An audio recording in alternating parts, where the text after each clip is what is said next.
मुगल साम्राज्य की आखिरी जामा मस्जिद।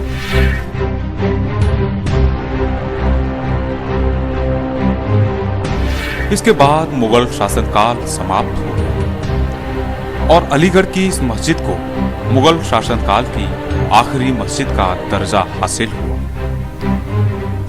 इस मस्जिद को अब से करीब 300 वर्ष पूर्व हिजरी 1140 में साबित अली खान बहादुर ने बनवाया था।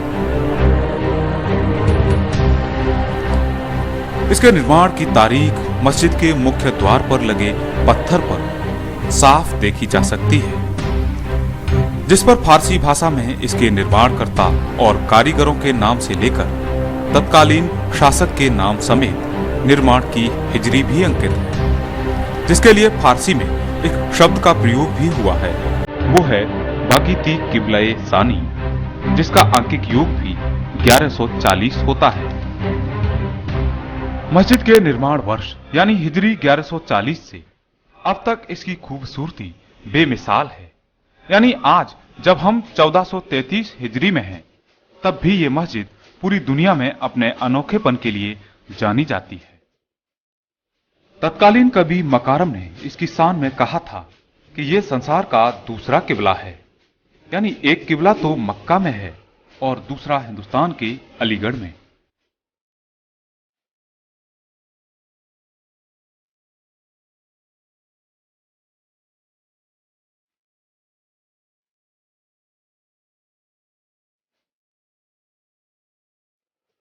कवि मकारम का वो कथन भी मस्जिद के मुख्य द्वार पर लगे पत्थर पर फारसी में लिखा आज भी देखा पढ़ा जा सकता है। चलिए हम ले चलते हैं आपको मस्जिद के मुख्य द्वार पर, जहां तत्कालीन घरानों के कुछ लोगों से आपको अपने संवाददाता मिथिलेश के जरिए मुखातिब कराते हैं।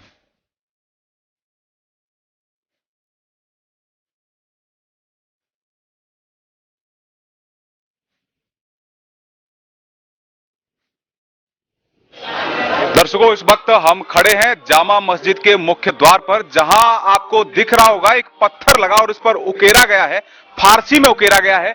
और ये क्या लिखा है फारसी में, इसे बहुत सारे लोग नहीं जानते हैं, लेकिन फारसी के जानकार जरूर इसे समझ सकते हैं, पढ़ सकते हैं और ये जान सकते हैं कि इस पे कुछ लिखा है।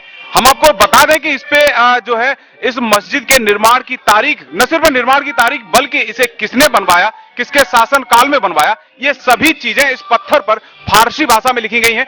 और हम आपको एक बात बता दूं कि इस वक्त कोतवाली में संयोग से जो इंस्पेक्टर हैं जिनकी तैनाती है, वो फारसी के भी काफी अच्छे जानकार हैं और वो हमारे साथ इस वक्त खड़े भी हैं। ट्रांसलेट के लिए हम उनसे जानना चाहेंगे कि पढ़ के वो बताएं हमारे दर्शकों को कि फारसी में ये क्या लिखा है और इसका हिंदी अनुवाद क्या है। जी इंस्पेक्टर साहब, ये जो बड़े पुराना पत्थर, काफी पुराना पत्थर लग रहा है और ऐसा लग रहा है कि निर्माण के समय ये पत्थर लगाया गया होगा और उस पर जो फारसी लैंग्वेज है क्या लिखा हुआ है उसमें और इसका क्या आशय, हिंदी अनुवाद क्या है? देखिए, ये एक कला है कि इसमें हम लोग जो उर्दू और फारसी और अरबी में प्रत्येक अक्षर का, प्रत्येक एक लेटर का एक अंक नियत है, जो अबजद के हिसाब से 1 2 3 4, अलिफ का 1, बे के 2 और जीम के 3 4, इस तरह से 1 2 3 4 10 20 30 से 90 तक और फिर 100 200 1000 गैन के। तो ये कला है और इससे तारीख निकाली जाती थी। तो इस पे जो है उस कवि ने इसकी तारीख निकाली है, जो मैं आपको अभी पढ़ के बताता हूं। आप देखेंगे इस पे लिखा है कि बाहदे दावरे आलम मोहम्मद शाह दी परवर। मोहम्मद शाह जो है वो बादशाह थे उस समय, औरंगजेब के बाद के उनके मुगल शासक थे। तो इसका शाब्दिक अर्थ होता है कि जगत के स्वामी, जगत के शासक मोहम्मद शाह जो धर्मपालक थे, उनके शासन काल में क्यास पेशानियस पैदास्त नूरे जिल्ले सुबहानी के, जिनके ललाट से सम्राट की ज्योति निकलती है। और इसमें जो बाद है, इसमें लाइन में आएगा कि जिसने निर्माण इनका कराया कि बिना चूं कर्द साबित खां बहादुर मस्जिद जामे, जब साबित खान बहादुर ने ये जामा मस्जिद का निर्माण कराया। मकारम जो कवि हैं उनका नाम है मकारम गुफ्त तारीखश बगीती किबले सानी, अर्थात मकारम कवि ने कहा इसका निर्माण वर्ष कि यह द्वैती किबला है, अर्थात पहला किबला मक्का में है, द्वैती है, और इसकी सुंदरता के कारण इसको और पवित्र स्थान बताते हुए उन्होंने इसको द्वैती किबला संसार में बताया है। दर्शकों, अब ये तो देखा आपने मस्जिद का मुख्य दरवाजा और उस पर लगा पत्थर और जिसपे फारसी में कुछ लिखा भी है, उसका अनुवाद भी आपने सुना। अब इसके बाद हम आपको दिखाते हैं मस्जिद के अंदर कसीदाकारी, मस्जिद के अंदर वो सारे नक्काशियां, वो बहुत सी हैरत अंगेज, वो बहुत सी आश्चर्यजनक चीजें। मोहम्मद शाह के शासनकाल में बनवाई गई इस मस्जिद में इंडो अरेबियन संस्कृति की मिली जुली कलाकृति और नक्काशी भी देखने को मिलती है।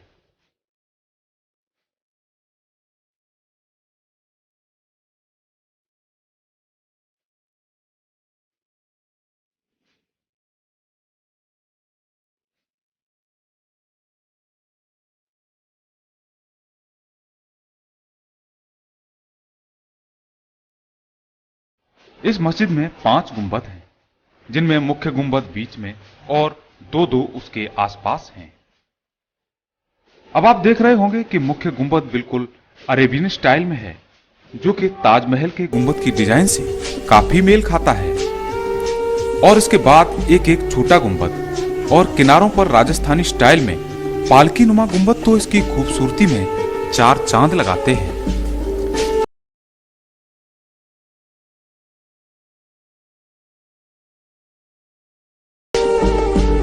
मस्जिद के 5 गुंबदों के ऊपर लगे सोने के बड़े बड़े कलश इसे और भी खूबसूरत बना देते हैं। गुंबदों के ऊपर सोने के कलश और मुख्य गुंबद पर लगी इस कलंगी ने इसे और भी खास बना दिया है।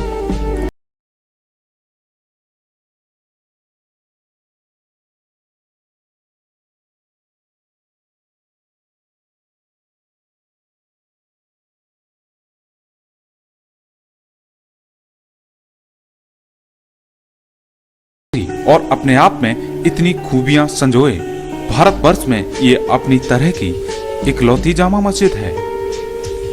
हालांकि इससे भी बड़ी कई और मस्जिदें हिंदुस्तान में हैं, जिनमें दिल्ली की जामा मस्जिद का नाम शीर्ष पर आता है, जो कि करीब 400 वर्ष पुरानी है। उस जामा मस्जिद को शाहजहानी मस्जिद भी कहा जाता है, क्योंकि उसका निर्माण मुगल सम्राट शाहजहां ने कराया था। लेकिन सुंदरता और अनेक कलाकृतियों को अपने आप में संजोए अलीगढ़ की जामा मस्जिद की अपनी अलग ही एक जगह है। अलीगढ़ शहर के ऊपरकोट इलाके में बनी इस जामा मस्जिद को शहर की चारों दिशाओं से काफी दूर दूर से देखा जा सकता है। शहर के सबसे ऊंचाई वाले इलाके में बनी ये मस्जिद अलीगढ़ शहर में प्रवेश करते ही नजर आने लगती है।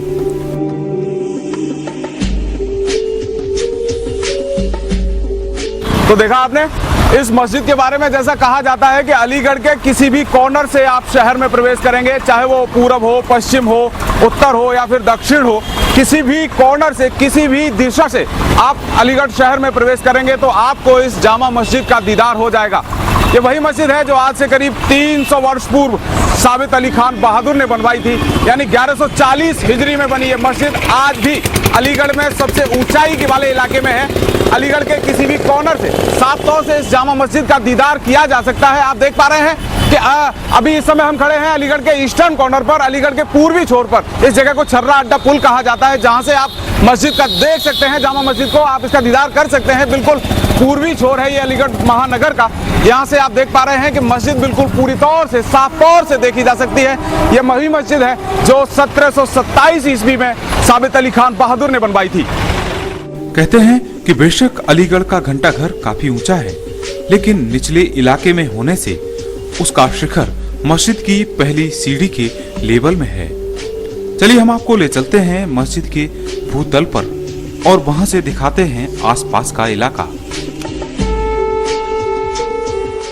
दर्शकों, इस वक्त हम जिस छत पर खड़े हैं उस छत का लेवल और मस्जिद के ग्राउंड फ्लोर का लेवल करीब करीब बराबर है। हम कह सकते हैं कि मस्जिद का भूतल और ये छत बिल्कुल लेवल में है। और यहाँ से हम दिखा रहे हैं आपको अलीगढ़ शहर की ये तस्वीरें, जिनमें आप साफ तौर से देख रहे होंगे कि मस्जिद के भूतल पर खड़े होकर अलीगढ़ की घनी आबादी को, पूरी बस्ती को बिल्कुल साफ तौर से देखा जा सकता है। और यहाँ से हम आपको एक स्मारक भी दिखा रहे हैं जो ब्रिटिश शासनकाल का है, जिसे आप देख के समझ सकते हैं कि इस स्मारक की ऊंचाई और मस्जिद का भूतल कितने लेवल पर है। यानी हम कह सकते हैं कि स्मारक की चोटी और मस्जिद का भूतल करीब करीब बराबर है। यानी हम बात कर रहे हैं इस घंटाघर की।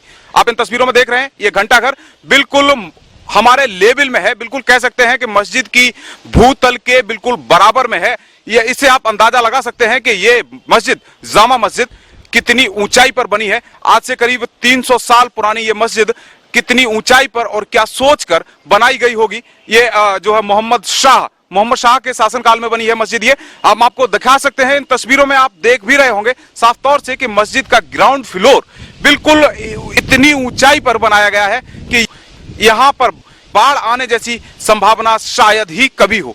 कितना सोच के पुराने आर्किटेक्ट ने बिल्कुल सोची समझी तरह से बिल्कुल एकदम पूरी प्लानिंग के तहत इस मस्जिद को इतने ऊंचाई पर बनाया था कि कभी भी कोई भी प्राकृतिक आपदा यानी बाढ़ जैसी कोई आपदा इस मस्जिद को, इस बिल्डिंग को कभी कोई नुकसान न पहुंचा सके। ये तो आपने देखा भूतल के लेवल पर खड़े होकर पूरे अलीगढ़ शहर का नजारा। अब हम आपको उस जगह पर लिए चलते हैं जिस छत का लेवल मस्जिद के प्रथम तल यानी फर्स्ट फ्लोर के बराबर है। वहां से कैसा दिखता है अलीगढ़ शहर।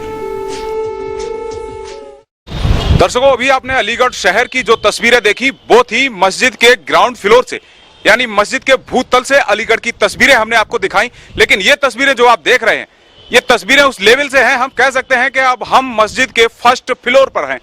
मस्जिद का फर्स्ट फ्लोर बाकी अलीगढ़ के मुकाबले में कितनी ऊंचाई पर है आप देख रहे हैं इन तस्वीरों में। अलीगढ़ शहर की ये बस्तियां और ये तस्वीरें मस्जिद के फर्स्ट फ्लोर से हैं, मस्जिद के पहले मंजिल से हैं। इन तस्वीरों में आप अलीगढ़ की इन घनी बस्तियों को देख रहे होंगे और आपको अंदाजा लग रहा होगा कि मस्जिद की ऊंचाई क्या है, कितनी ऊंचाई पर है, कितनी अच्छी टेक्नोलॉजी, कितनी सोची समझी तरह से, कितनी प्लानिंग के तहत आर्किटेक्ट ने इस मस्जिद को इतनी ऊंचाई पर बनाया कि कभी बाढ़ जैसी प्राकृतिक आपदा इसको छू भी नहीं सकती। हम आपको यहां से घंटाघर की तस्वीरें भी दिखा रहे हैं। ब्रिटिश शासनकाल में बना वो स्मारक है जो कभी अलीगढ़ शहर में समय का सूचक हुआ करता था। समय देखने के लिए लोग इस स्मारक तक जाने की जहमत उठाते थे। ये ब्रिटिश शासनकाल में बना स्मारक है यानी घंटाघर है। आप इसके लेवल को भी देख पा रहे होंगे कि मस्जिद के फर्स्ट फ्लोर से इसका तल क्या है, काफी नीचा हो गया है, काफी नीचे दिखाई दे रहा है घंटाघर। यानी हम कह सकते हैं कि मस्जिद के फर्स्ट फ्लोर पे आने के बाद हम घंटाघर की चोटी से काफी ऊंचाई पर खड़े हैं। आप इन तस्वीरों में साफ देख सकते हैं अलीगढ़ शहर का ये घंटाघर जो कि अपने आप में काफी ऊंचा स्मारक है, काफी ऊंचाई पर बना हुआ है। इसे भी देखने में लोगों की टोपियां गिर जाती हैं, लेकिन मस्जिद के फर्स्ट फ्लोर पर खड़े होकर यह स्मारक भी काफी नीचा दिखाई दे रहा है। आप इन तस्वीरों में साफ तौर से देख रहे हैं अलीगढ़ की घनी बस्ती के पार काफी दूर, यहां से अगर हम डिस्टेंस की बात करें तो लगभग 3 किलोमीटर के डिस्टेंस पर है घंटाघर। मस्जिद से करीब 3 किलोमीटर डिस्टेंस पर बना ये घंटाघर आपको हम इन तस्वीरों में दिखा रहे हैं और ये तस्वीरें मस्जिद के फर्स्ट फ्लोर से हैं जो आप तक पहुंच रही हैं। आपने साफ तौर से देख पा रहे होंगे कि अलीगढ़ की जामा मस्जिद की ऊंचाई क्या है। आर्किटेक्ट ने कितनी सोच समझकर, कितनी प्लानिंग से इस मस्जिद को इतनी ऊंचाई पर बनाया। ऊपर कोट पर, इस जगह को ऊपर कोट कहते हैं, ऊपर कोट पर बनाया है इस मस्जिद को। यहां से पूरा अलीगढ़ शहर साफ तौर से देखा जा सकता है। अपने आप में तमाम खूबियां संजोए मस्जिद अंदर से भी कम खूबसूरत नहीं।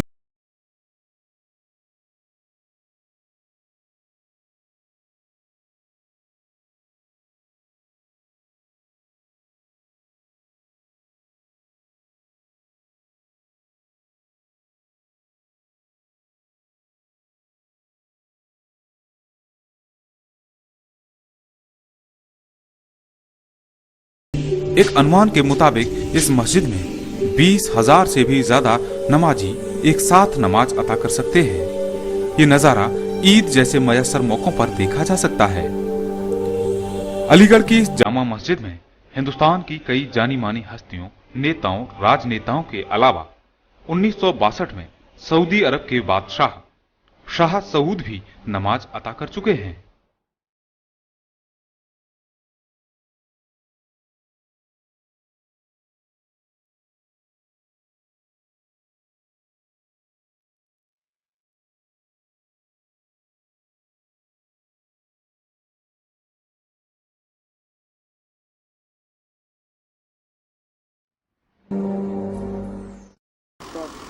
यूं तो हर देश की अपनी विरासत होती है, लेकिन हमारी विरासत भी अनेकताओं में एकता को प्रदर्शित करती है।